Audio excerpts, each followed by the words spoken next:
I really don't enjoy making these recordings. These are quite depressing themes and topics, but anyway, this recording might have some hope in it, or not, maybe not hope, but a positive vision that is to roughly outline something that is possible and achievable, um, in terms of reclaiming some good in all of what has gone on. So I'm going to give probably quite an embarrassing historical perspective and a kind of historical narrative of how I frame these cultural issues.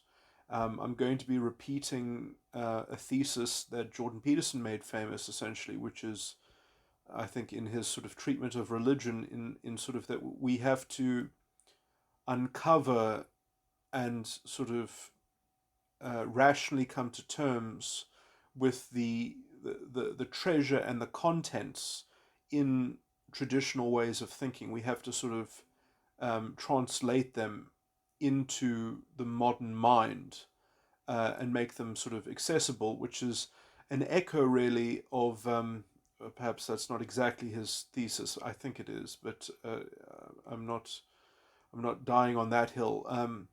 But to me, that's the echo of, I can't even remember who it was, but there was a group of secular intellectuals, sort of the kind of the secular grand patriarchs, of the intellectual height of sort of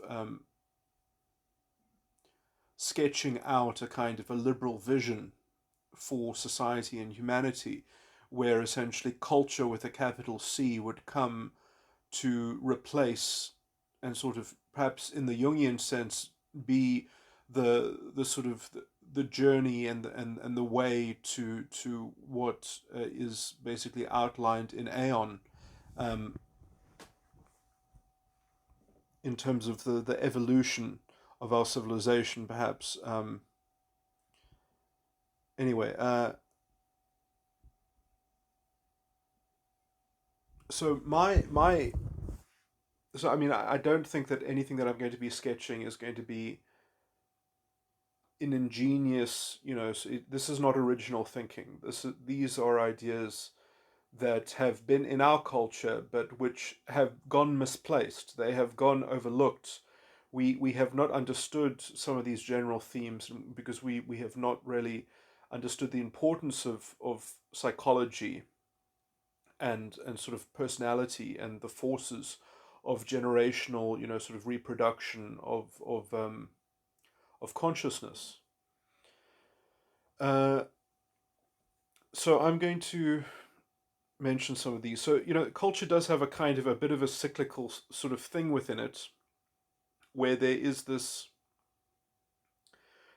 almost natural opportunistic tendency that adolescents sort of cling to, which is to kind of gang up on culture as they see it, to gang up and to try to sort of create a subculture that subverts the current paradigm.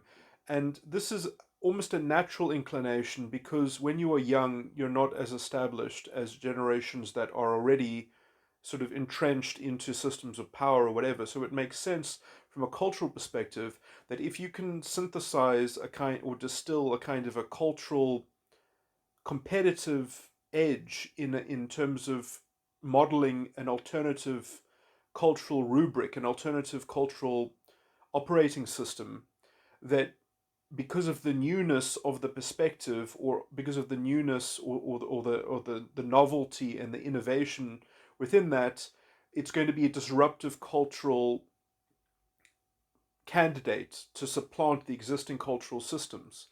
And because when you're young, you're not established, any disruption is going to be basically a competitive advantage, especially if you can sort of make out a case for why your cultural model should have a kind of cultural hegemony.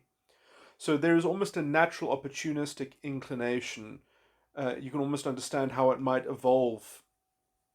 That essentially adolescents would try to look for weaknesses, try to exploit gaps within existing cultural orders in order to surmount a kind of a cultural revolution. And this natural is this is perhaps, this is a theme in human society, and it's not necessarily an all together negative theme, but it can exacerbate certain, within certain situations, within certain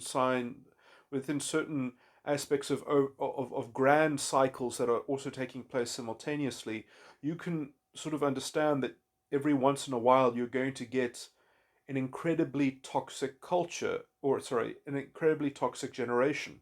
Every once in a while you're going to sort of breed a super sort of self-referencing, self-satisfied, self-sanctimonious, sort of autistic group of people that are going to be essentially exemplifying a form of moral corruption, which they think is a moral innovation. So essentially, the kind of the cultural, the internal processes of kind of cultural reproduction, and the kind of cultural selection that is happening into via the intergenerational, kind of relations that take place. If you want to just sort of contrast that with the notion of morality and what Nietzsche would have called slave morality and corrupted morality and things like that, um, you can understand that you can perhaps end up with a generation every once in a while that is, and this is where the theory of the four ages, sort of comes from. I can't remember what they're sort of called, but it's sort of it comes up in this phrase, that good times sort of breed people of weak character, and then weak people of weak character create bad times, and then bad times create people of good character. That's the kind of that's the low resolution, kind of overarching sort of thing that's happening. But obviously, this is happening on a much more nuanced level, on a much more detailed level, in terms of particular memes and how they are fighting with each other. Anyway, okay, so I wanted to say that. Now, so to transcend all of that sort of noise, one really must try to have a stable internal locus of control, a stable philosophical grounded position, and there are certain, let's say, virtues which are timeless. There are certain strategies which keep one grounded and not, prone to being sort of ideologically possessed by the spirit of the times, as it were, just being drifted along by the currents of the existing sort of cultural forces. Um, the idea of a kind of independent sense of responsibility and consciousness. And now, such a thing, quite interestingly enough, I believe, is also naturally precipitated at some point in the generational flux. So the problem is that at some point, I believe that a certain generation, even at quite a young age, even, they cotton on to the kind of the timeless morality. They cotton on to the right answers, which they can, because they are just they're lucky to have inherited a situation in which they can see the decadence of the generation that has come before them, and things are just right that they're influenced, or that they're given the ingredients to come up with the right answer, to come up with the timeless answer. And then what happens is that the generation that then comes after those people rebel against the good morality, and then they create a very sort of toxic generation. Now, I believe that this is basically what happened. I think Generation X, the morality of the 90s, they got everything right. And Generation Y got everything wrong with their fascistic conception of society. Anyway, and I've also explained, the kind of the corruption of Generation Y that basically started with feminism, essentially, or that the extension of feminist thinking into basically an ideological worldview. Um, there's a thing that I want to add to this, which is, from my last recording when I was going into that ideological sort of narrative and stuff like that, and how it functions and how pathological it is and self-deluding it is, and its reality tunnels and its intellectual dishonesty, that and I was talking about how essentially they destroy the notion of the function of trust, and navigating life using trust, instead of sort of empowering themselves with responsibility to track and evaluate how trust works. That instead, essentially, that I roughly described it correctly, that essentially trust is used as the fabric and the medium of a kind of collectivized ideological narrative. So essentially they collectivize the notion of trust into a kind of, and what I should have said, because this rounds it out quite nicely, is that essentially they displace trust with a kind of narrative fatalism, that they end up sort of believing in the sort of fatalism, and essentially, so they've completely destroyed and dismantled trust, and instead they've woven out of what would be trust, they've woven a kind of narrative fatalism. And essentially it's that fatalism that allows them, or their belief in that fatalism and that sort of that blind faith that is linked to belief in that fatalism, is that it gives them recourse to a relativistic theory of evil for them to contend and leverage based on whatever subjective, sort of sentiment that they want to sort of use as constructing some kind of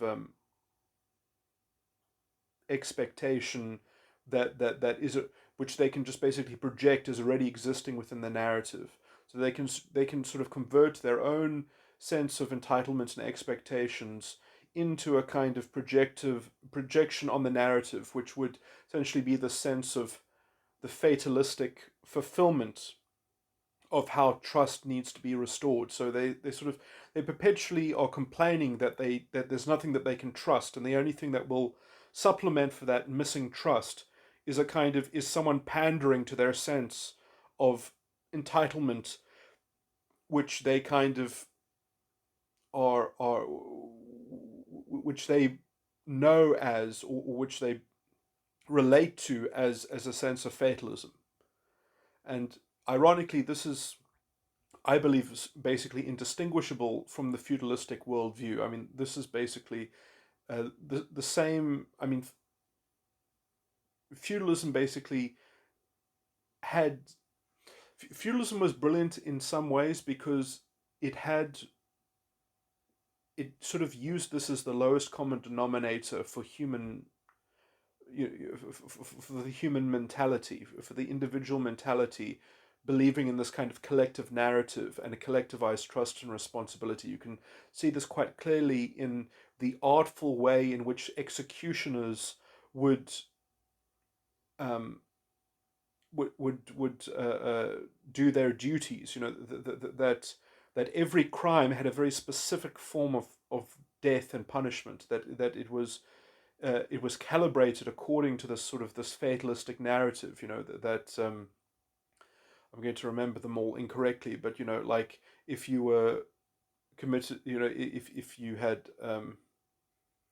if you committed treason, your face would be disfigured and you would be drawn and quartered. It was like there was a fatalistic proportionality in terms of how you were digested by the collective notion of trust, and how trust was a kind of was part of your identity. It was sort of projected onto you. And anyway, the, the positive thing about feudalism, and feudalism I do see it as a kind of as a necessary stage in civilizational development, um, was that uh,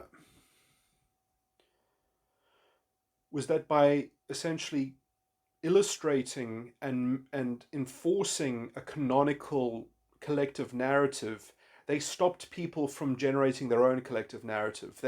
they made it impossible for someone to to invent their own collective narrative. So essentially, they outmaneuvered borderlines. They essentially they got there first and they claimed all the territory, and then they made it like a universal. They made it a Catholic narrative, which couldn't be altered by individuals on the ground. And so basically, it was a kind of blanket narrative that quashed all the other tendencies and possibilities within the population. And so, Europe going through feudalism had this positive, I believe, um, consequence that they drowned out the imagination of individuals to indulge in concocting and crafting a kind of manipulative narrative by imposing a kind of universal one. I mean, this obviously didn't work in every circumstance, but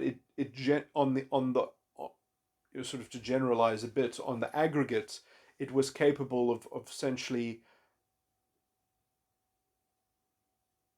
of suppressing borderline values within culture and society. Obviously, there would still be individuals who would abuse their power, but feudalism was actually quite clever at trying to prevent this, because it's like feudal lords could obviously do horrible things to their serfs and had a huge amount of power within their role that they could perpetrate against people, which was obviously not nice. But there were certain limits, and like the serfs essentially did not belong to the feudal lord. The serfs belonged to the king, and so they had a kind of a system in the narrative to try to kind of give some limits and some boundaries, and which essentially could be. I mean, obviously, I can't say that feudalism was a masterpiece of justice, but as an intermediary step, it was generally positive. Now, lots of things went wrong in Europe, and I would say the biggest thing that went wrong was Napoleon and Napoleon's influence on the culture, because I still believe that continental Europe essentially is a bit of a cultural wasteland, because Napoleonic the Napoleonic legal framework essentially brought national life back into the indulgence of kind of that sort of those borderline sort of tendencies to some degree. And you can, I mean, I can give many examples of this, but you can see it in the sophisticated, kind of pretentiousness in, for example, the French judicial system, which I would argue is much too rationalistic and based on, I mean, it's got this kind of this over reliance on the letter of the law. It's not governed by general principles, and it's obvious to me. It's a crime against the intellect that they robbed the Netherlands or the Dutch of their Roman Dutch system, which was so superior, and essentially the Napoleonic sort of cultural expansion, which, anyway, I'm not going to get too much into that tangent, but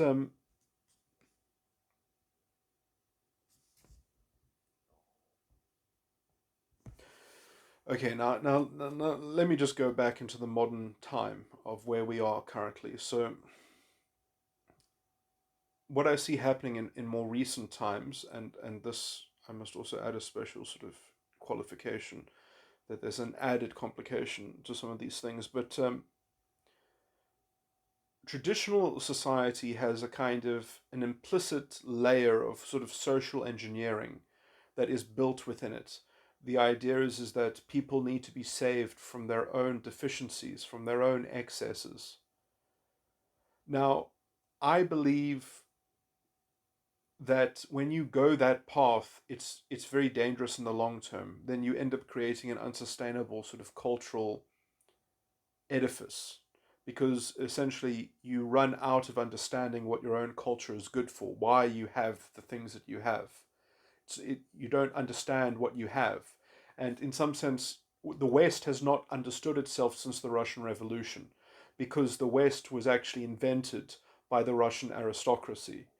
Romanticism was invented by the Russian aristocracy. Western Europe was always a kind of a pretender, was always an imitator of the cultural engine which was Moscow and the Russian aristocracy. So the West still essentially hasn't recovered from that, and that's why I regard continental Europe as being such a sort of cultural wasteland. England and is actually a bit of a gem in terms of its morality. Um, and it suffers from the curse of the victor, as it were, because when you actually have something of value, when you actually have a superiority that's actually worth something, and essentially the superiority that the English have is in their superior morality. They actually do have a better moral system, which is why for example, when they took over South Africa, they didn't displace the Roman Dutch legal system because they understood that substantively it worked and it was in a lot of ways superior to their system, and they just augmented it and added some common law features. Um, but they kept the whole substantive arm of the law in the Cape. Anyway,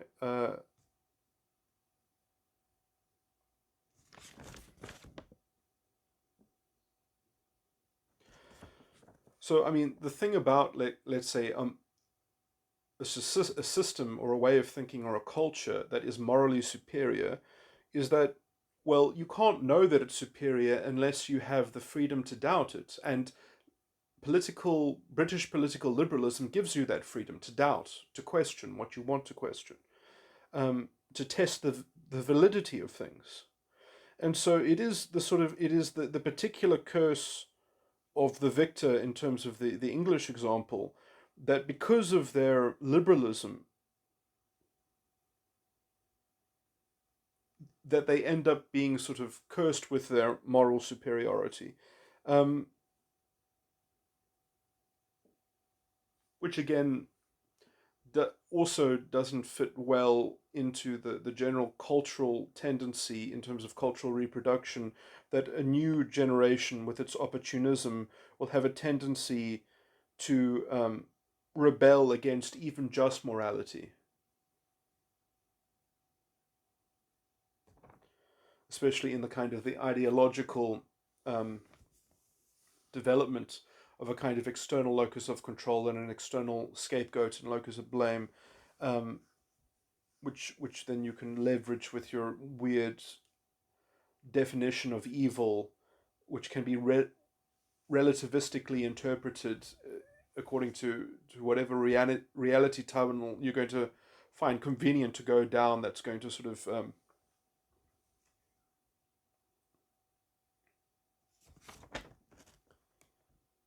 deliver to you your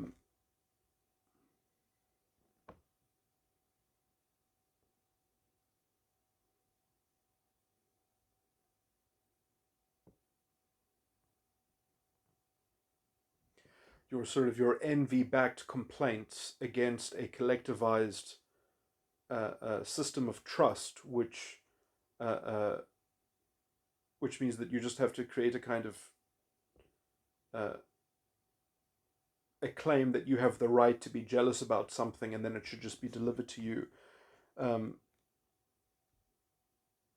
which is essentially the complete negation of individual autonomy, responsibility, trust, and navigating life and reality with any kind of integrity, because you've just sort of collectivized only your scapegoat has integrity to be attacked. You don't have any integrity that you have to defend. You don't have to deal with any other person's positive reasoning. They have to defend against your accusations first. They have to prove that they're not being dishonest before you even touch what their sentiments and their reasoning is. You can just sort of ignore it by essentially, calling them phobic of something.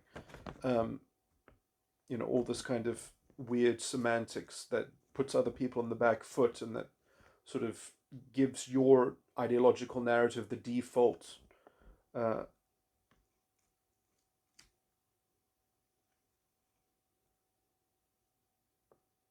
a kind of default validity.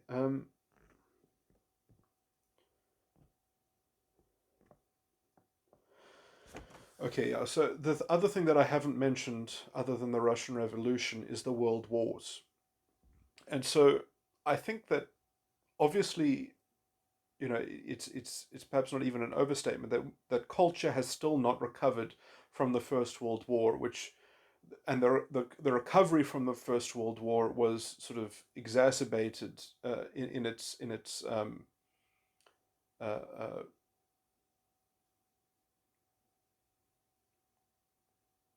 in its arrested uh, uh, in arresting the recovery from the First World War by the Second World War, and I think that to just be a bit crude and vague and blunt, but let me just say that essentially what I see happening in terms of the world wars is that we lost a lot of the cultural capital. We lost a lot of sort of the cultural foundation of, let's say, healthy culture, because the only people that were spared in the wars were people who had rank and title, were people that were regarded as being too high status.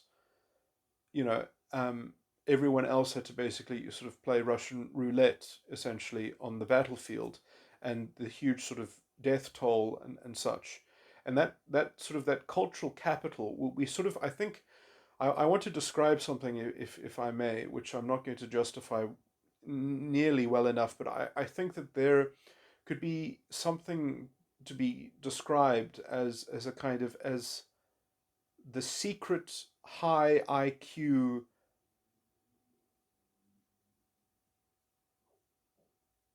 sort of cultural pillar, that there are certain sort of jewels, gems of in terms of people's collateral influence that they have in terms of supporting their society, in terms of supporting a kind of a cultural ethos, a moral ethos. And they have a kind of pragmatic understanding of things that is very grounded. And we've sort of lost that from our cultural memory, probably ever since the aftermath of the First World War. And we haven't recovered it yet. And what we got in its place was we got people who are important because of their high status, because of their sort of some label, some title, some cultural, institution or something, like, not a cultural institution, some organizational state endorsed institution, and I mean there are also huge other changes as well, where society after the world wars became much more sort of centralized around the power of the state as well. But I just want to say as well that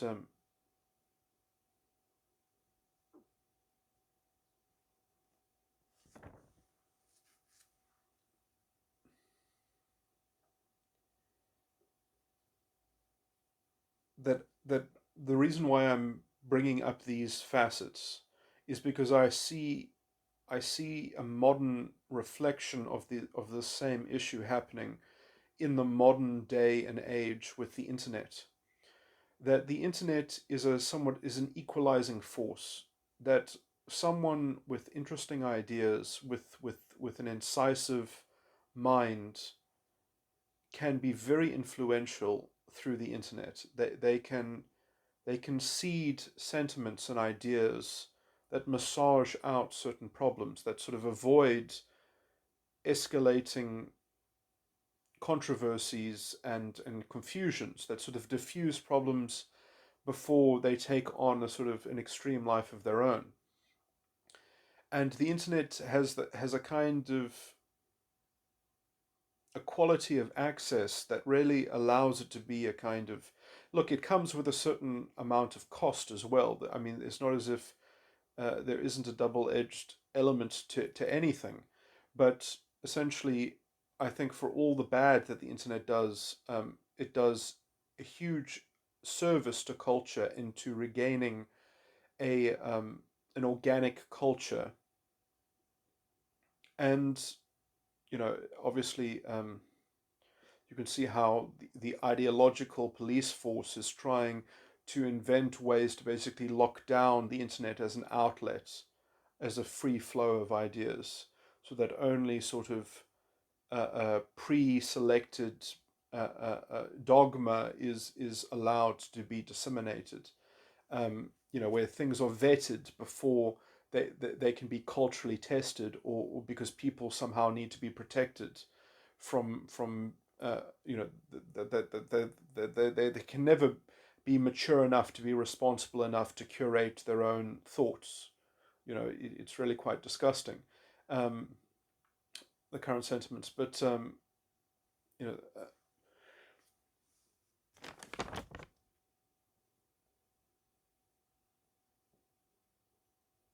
sort of the invention of arbitrary marks of authority, and the sort of the constriction that the internet is perhaps culturally threatened by, at least at this moment.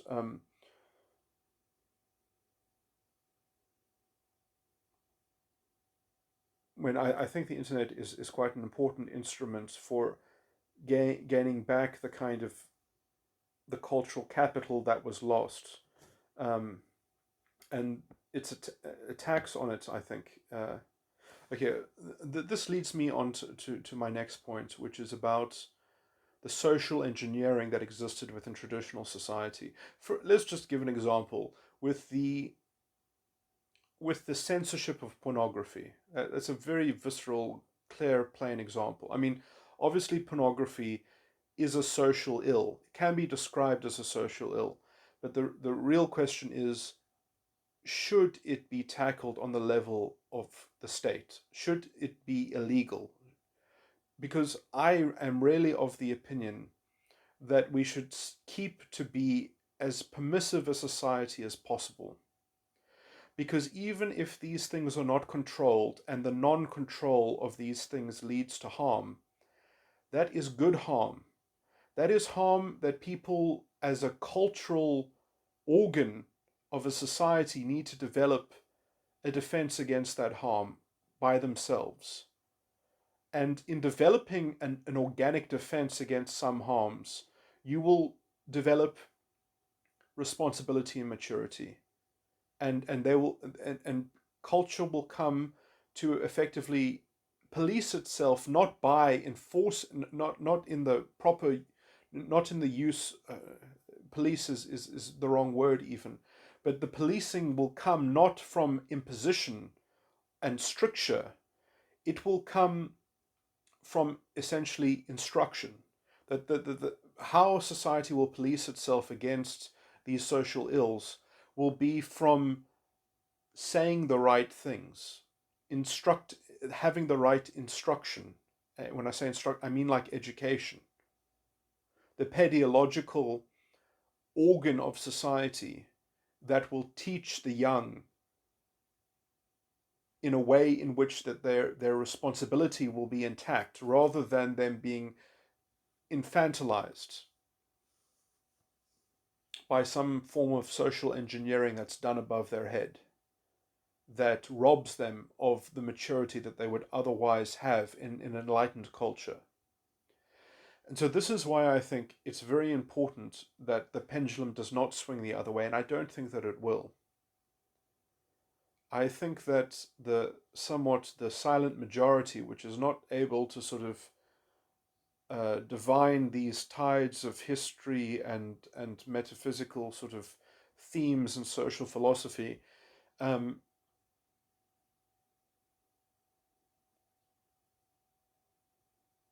somewhat know that the thing that is missing is an empowered individual. And you don't make empowered individuals by socially engineering to protect them from harm. And this is why I say, it's sort of, it's the morality that has been lost.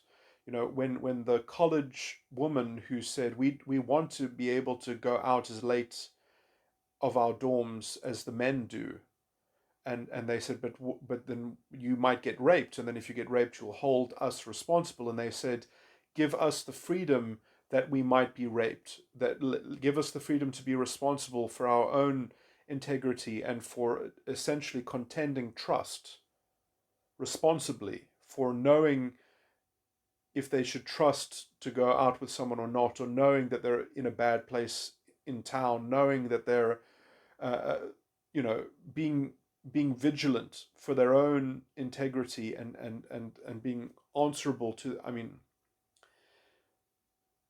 in some sense, being responsible for navigating life. Obviously, this doesn't mean that you're responsible. It doesn't mean that the other people also aren't responsible for the actions that they do or the criminal things that they do. But it just means that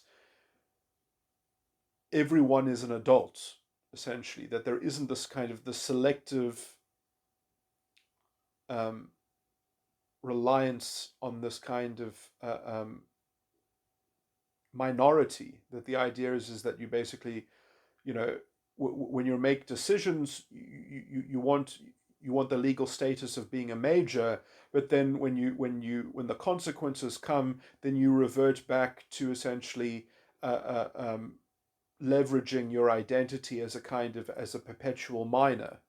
You know, it's just, this is incoherent. This is inconsistent. You know, this is a crazy position to take.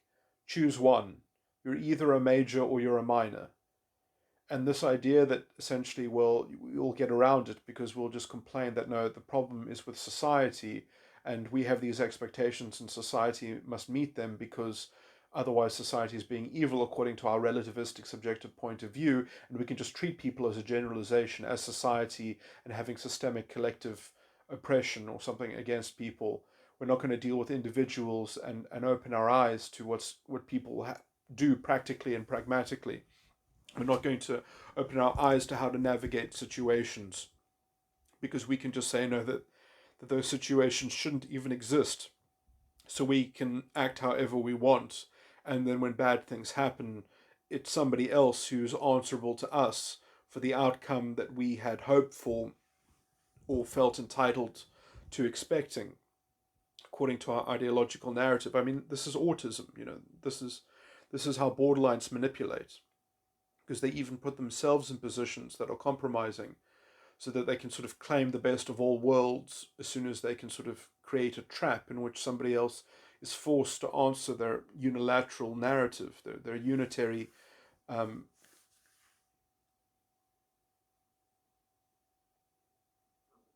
description of how they feel, uh, the reality tunnel,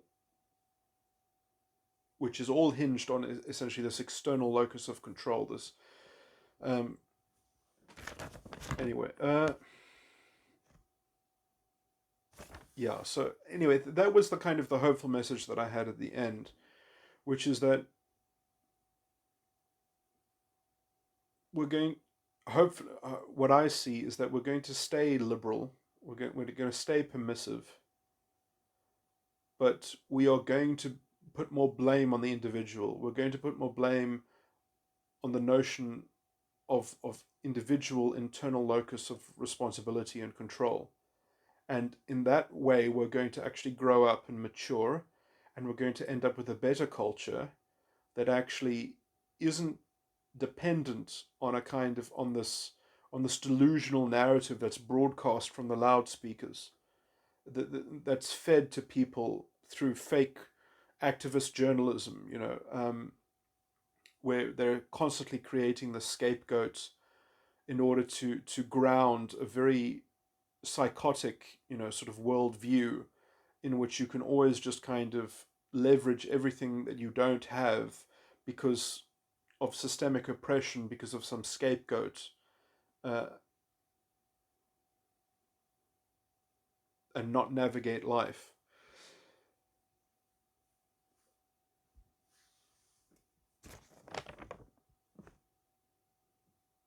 No, I think I covered everything that I wanted to cover.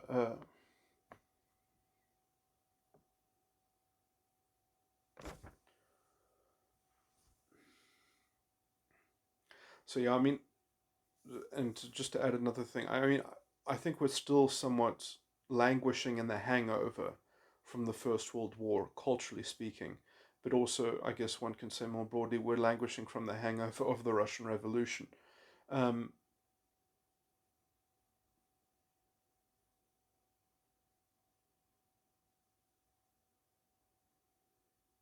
and I think that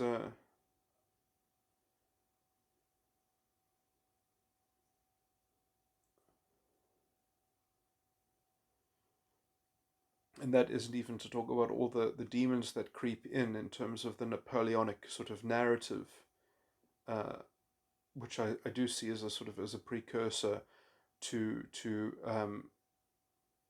the vision of the Thousand-Year Reich and Nazi in the cultural edifice of Nazi Germany, um, which is very much the same sort of idealistic vision of society that is sort of the carrot on the stick in the kind of in the identitarian fascistic conception of society. Um,